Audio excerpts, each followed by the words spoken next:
Hey guys, welcome back to the video. Rob here, Fully Loaded Customs. So today's video, I'm going to be swapping out that 71 front clip on the Chevelle and putting the 70 front clip on it. So hey, be sure to stay tuned to the end of the video, and at the end, don't forget to leave your comments down below. Hit that thumbs up button, and hey, just tell me what you think. Tell me if you like that style of car. For me, it's something I've always liked. So that's what I'm doing in today's video. So stay tuned.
Okay guys, so there it is. Got the 71 front clip torn off here.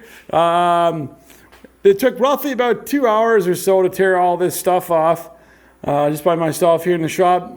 The bolts all on the driver's side, every single one of them pretty much seized. They were all spinning and they were no good. So you seen what I had to do there with the inner fender weld. I'm replacing all those with steel ones. So the two plastic ones that were in there were all cracked and broken. So the bolts that were seized, I pretty much just cut around them, and then I'll cut them off outside or whatever later on. In case I ever want to go back to the 71 front clip.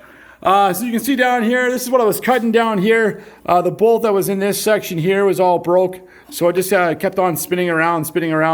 And then there's almost no room for me to get a wrench in there. So the only thing I could do was to cut this bolt straight up the center again this way. And when I did that, I just kind of chiseled the end off, and then I popped that piece off, which is good. I removed all the bolts on this driver's side. After I did that, it still wasn't coming out. What had happened, you see me there, the little bit of end is whoever had it underneath that trim piece there, they had this section tack welded to the rocker panel. So after seeing that, I just had to slice that there. And once that was cut, then it was good to take out. So wasn't too bad. Like I said, about 2 hours in total to do that. And the same thing there too. Instead of just cutting the wires, which would have been easier, it took the time just to take off the wiring harness for the lights and everything else for the front clip for the 71. Because obviously the 70 is going to be different because it's got the dual headlights and stuff like that. So yeah, this side here, this fender on this side, super easy. This one came out way quicker than the driver's side did. Like I was saying, the driver's side, pretty much all the bolts on that thing were seized. So other than the ones that were on the upper fender wall where you're able to access them relatively easy. So, but yeah, so guys, got this all torn down here now. 71 front clips off. So I'll set this camera back up. Gonna put all the 70 stuff back on it here. Get it all lined up the best I can. Yeah, get the 70 stuff on. Once the 70 stuff's on, I'll do another quick video, walk around on it, let you kind of know how long it took to put all that stuff on myself as well. Probably won't be as long because obviously, here's a chunk there too. I got to take a couple of those bolts out. That's how the inner fender wells were for this because they're plastic. I'm going to replace those with the metal ones. I'll just order for those, from Classic Industries or whatnot. But obviously, I won't have to put all those bolts back in this time around. I'm only going to have to do the fender ones up here, and then obviously the rod support area that will be up here. So probably won't be anywhere near as long. Plus, I won't be dealing with anything that's seized and the pain in the ass. So, other than that, though, right now, I'll get this all cleaned up. Did take a while, so I am grabbing a beer. It is some Sleeman Clear time, so I'm going to take a little break here. Enjoy my beer. And yeah, guys, I will set this camera back up here, and I'll be back there in a little while and get this 70 front clip on, see how that looks. So guys, I'll just show you this here real quick before I put up the camera for the 70 front end installation here. Usually I keep bags in the shop, so that way whenever I'm removing bolts of any kind off anything, I'm able to label them and then mark them. And then I know right away, for example, like say the hood hinges here were all 9/16. I'll label those so I know exactly what I need for wrenches and where they go. Same with the fender, the driver's side fender here. 7/16, ½ inch, 9/16 are the bolts I used. I kept them all there. I know these big round ones are the ones for the plastic inner fender wall, so I didn't label it. Normally, if I put this stuff in a bag, I'm going to mark those and mark exactly where they go, right? The ones here with these, I'll label it, bottom on top of wheel well, inner wheel well on top of frame, stuff like that, right? Same with the driver. These are the same kind of bolts here on the passenger side. And then you see the same thing with the headlight bezels there too. I just have all those labeled and whatnot. So anytime you're doing it, 100% do it. It makes such a difference. Instead of you throw all the bolts into a coffee can, you're never going to be able to figure out where they went. It's just going to be frustrating, right? So I did it the first time I was doing my Trans Am. Definitely learned from that mistake. So just want to show you that quickly before I set up the camera here. Didn't have bags. Usually I do. But even so, I just put them in the box and labeled them like this so I know exactly where they are. Easy to reach for when I'm putting everything back together. So, all right, guys, I'll get the camera set back up here again. And, start putting the 70 front clip on, seeing how the car looks. And then, I'll push it out into the sunlight outside, do a walk around on the angles, and then check it out, see how it looks.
well, guys, there it is. The 70 front clip is on the 71 Chevelle now. And, hey, like I gotta tell you, like, I love this combination of car.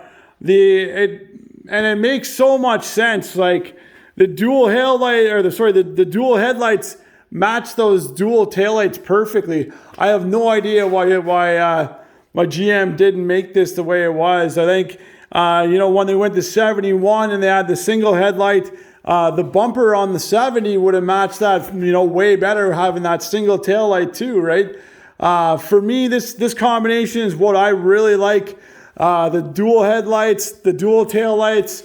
I've always wanted to make a car like this. It was always my dream car, kind of have a Chevelle that was a 70 front clip, and then the 71, 72, the taillights with it. So I've got it now. I've got everything together. You kind of see me there, messing around with some of the gaps, making sure everything fit good. You could see when I was on doing everything there too. I took that blue fender off and I put this teal one on. That blue fender was sitting way up too high, and it wasn't fitting properly. It didn't line up. But as soon as I slapped this one on, there was no issues with nothing. It just fit perfectly. So I'm going to use this fender here with it. I think I was saying earlier I was going to use the blue one, but I'm going to use this teal colored one because just the way it fits so great. I didn't have to mess around with anything. So here it is, guys. It's, that took me probably about 2.5 hours or so, maybe 2 hours and 45 minutes. So it's kind of, taking my time, messing with the hood, messing with the fenders and stuff like that, right? So, but yeah, it's kind of late. I think it's almost midnight here now. So I'm going to shut the shop down, come back tomorrow. I'll push it out into the sun, do a quick walk around, get my pictures that I want from before and after. And then I'm going to push it back into the garage and then start tearing everything down. But before I do that, I'll mess around, make sure that I've got my, like I was saying, make sure all of my gaps and stuff that are fitting good. The fenders are fitting the way I want. I don't have to adjust any holes or anything like that. If I got to adjust any holes, I'm going to drill them out there now so there's a little bit of play, opposed to when everything's painted, right? So now is a good time to do it before everything gets sandblasted, and that way it gives me extra space if I need to push or pull something to make it fit. So anyway, it seems to be fitting really good right now. So this is it. Got her all set. Like I said, it looks really good in my opinion. I love this. I love this combination, and I love how clean these lines are here too, where this line is straight and it comes all the way down to the bumper, and it's not split up by the by the 71 turn signals there. Definitely, and that's a nice crisp body line that comes straight down. I love that style. Looks really good. Probably end up, like I said, getting a cowl hood for this here too. And yeah, rocker. I'm going to look at everything there too once it gets back from the sandblasting. Once I get it back from the sandblasting, see what I need for parts. I do know I need 2 quarter panels. Stuff like this is probably repairable, but for the cheap cost of a quarter panel on these cars, I'm going to replace them for sure. So other than that, I think it just needs a couple of patch panels. There's a little bit of stuff down there I can probably repair without getting away with a patch panel. And I think this one here on the other side is pretty good too. It might be just the same thing. A little piece of metal saves me. Oh yeah, it's coming through a little bit right there, but not as bad as that other one. So just a little bit there and it should be good to go. So I think the rocker panels were good. That door, the guy where I got the car from, he's got another door that's good, but the door is mangled down here. But I can use where it's good here and just cut a patch, I think, for that door, so I don't have to go messing around with that. And then pretty easy build. It's not going to take too much work. So there it is, guys. That's the Chevelle. I'm going to head home for the evening. I'll come back here tomorrow, push it out into the yard, get a walk around video on it, and then go from there. And I'll show you there too what I was doing. You can see I was kind of polishing up the chrome. The chrome hasn't been touched in how many years. I'll show you what I use for my polishing and stuff like that. It does a great job. I've seen some people saying use steel wool and stuff, and you're just gonna scratch the heck out of everything. Don't use that. use the proper stuff and you get, you know, proper, better results, right? Don't, you know, if you're doing this for a classic car, spend the money on polish, spend the money on the correct tools, and, you know, polish this stuff out correctly, right? So anyway, guys, have yourselves a good evening. I'll be back here tomorrow and, yeah, push this around in the yard and do a nice walk around video. So perfect. And that's where I'll catch up with you there tomorrow.